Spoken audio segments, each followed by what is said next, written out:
Alright, ladies and gentlemen, welcome to Abenyamonge Media for today's stories and detailed analysis from Kenya and all the four corners of the world. Happy New Year!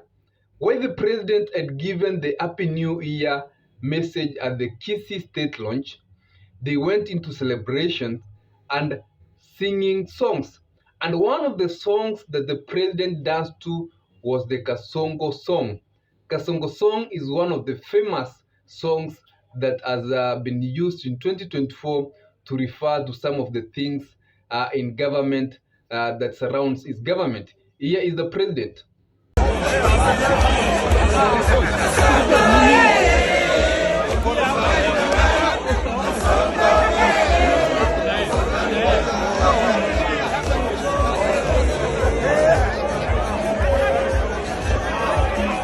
On the other side of Kenyans celebrating the New Year Eve, people were chanting the Ruto must go slogans. The Churchill event in Nairobi turned to a Ruto must go chant.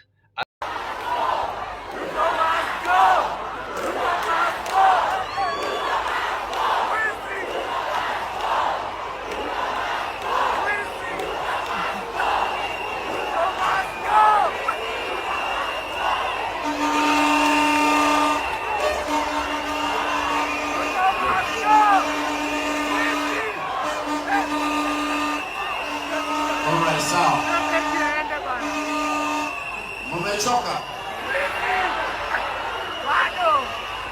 Sema ikutoke. Sema ikutoke. Kuna ingine mnasahau? Sawa. While all this was happening, parents of the sons who have been abducted were still in pain as the year came to an end. And yesterday in court, we saw the father of Bill Mwangi breaking down a very, very bitter thing there in the High Court, where the Inspector General of Police had been asked to present those who were abducted, but they never were brought there. And Rigathi Gachagua earlier in the day has said that he is going to expose the true identity of the Mr. Abel, who he claims is the leader of the abduction group. Here is Rigathi Gachagua talking earlier in the day yesterday, as we are coming to an end of the yesterday, the year 2020. Wamejaa hapa na ni mzuri. Kama wamekuja kuweka amani. Kwa sababu hiyo ndio kazi ya polisi. Polisi wanatakiwa kuweka amani. Siku ya Jumamosi tulikuwa Nyandarua. Polisi wamejaa pale. Lakini wao wamekuja kuweka amani. Walikuja kuchafua nini? Inspector wa polisi anachukua tear gas, anapatia askari mwingine yako na nguo ya raia, anatupia sisi. Na ni polisi. Wale wanatakiwa kuweka amani juu wenye kuvunja nini? Na siku hiyo hiyo huyo mtu alishikwa na raia. Kwanza akanyoroshwa vizuri sana. Si ndio? Sasa akapatiwa polisi washitaki yeye. The same night Inspector General Police akasema waachiliwe. This is the only country in the world where police, instead of stopping violence, are the ones who are unleashing violence to innocent people. It is a shame. Is it not a shame? It's a shame, Bwana Douglas Kanja, the Inspector General of Police. The police world over, their work is to keep peace, is to make sure there is no violence, is to deal with violent people. But in Kenya, police are the ones who are unleashing violence to innocent people. And then when people make a citizen arrest, wakamshika wananchi kwa sababu wamepewa kipawa hiyo na sheria, Inspector General amesema waachiliwe aende nyumbani.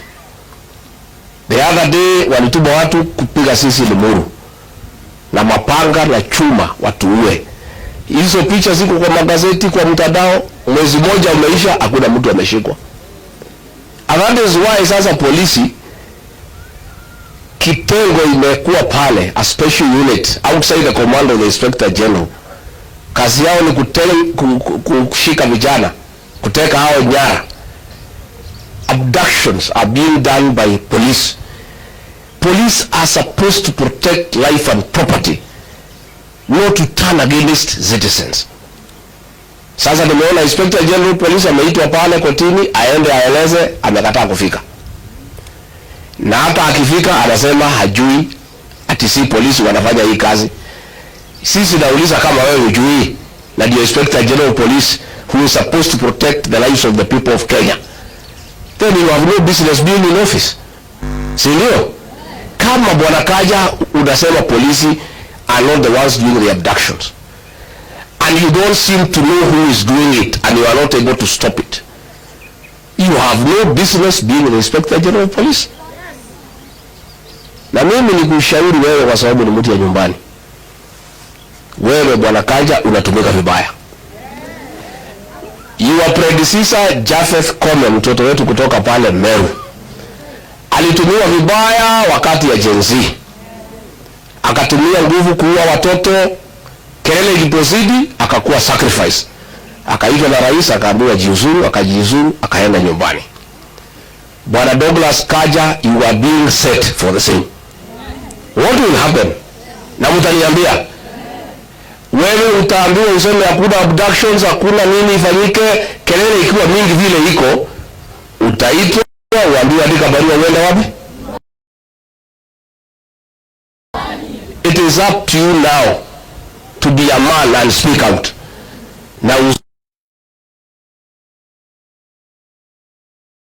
these abductions are being done outside the police command. Na mimi nimesema juzi iko mtu na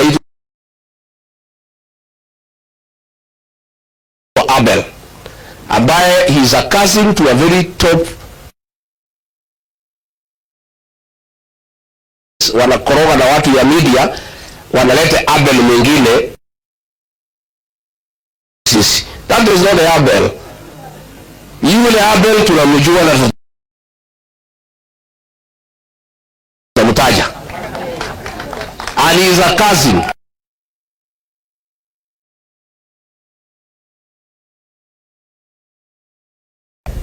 So president mwenyewe ameongea on Friday, akasema atakomea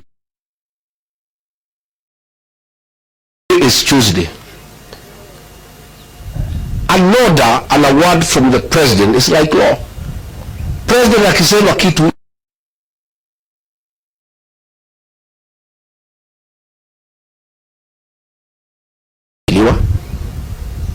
you have the authority as president.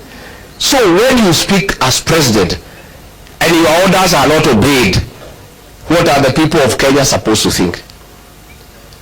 Lakini mimi nashuku, I have very serious concern ya kwamba labda hiyo watoto wanakosa kuachiliwa kwa sababu labda waliuawa. Unasema hata kama mlimuua simpatie wazazi yao. Yeah. If the president spoke on Friday. Ladies and gentlemen, that's all we have for today. Remember that you should subscribe to our channel, like the video, and comment.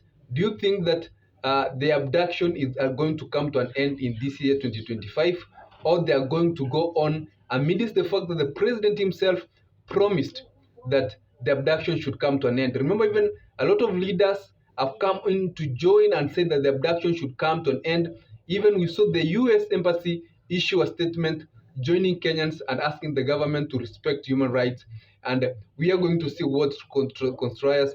But as from Obenyamonge Media, I wish you a very, very happy new year 2025.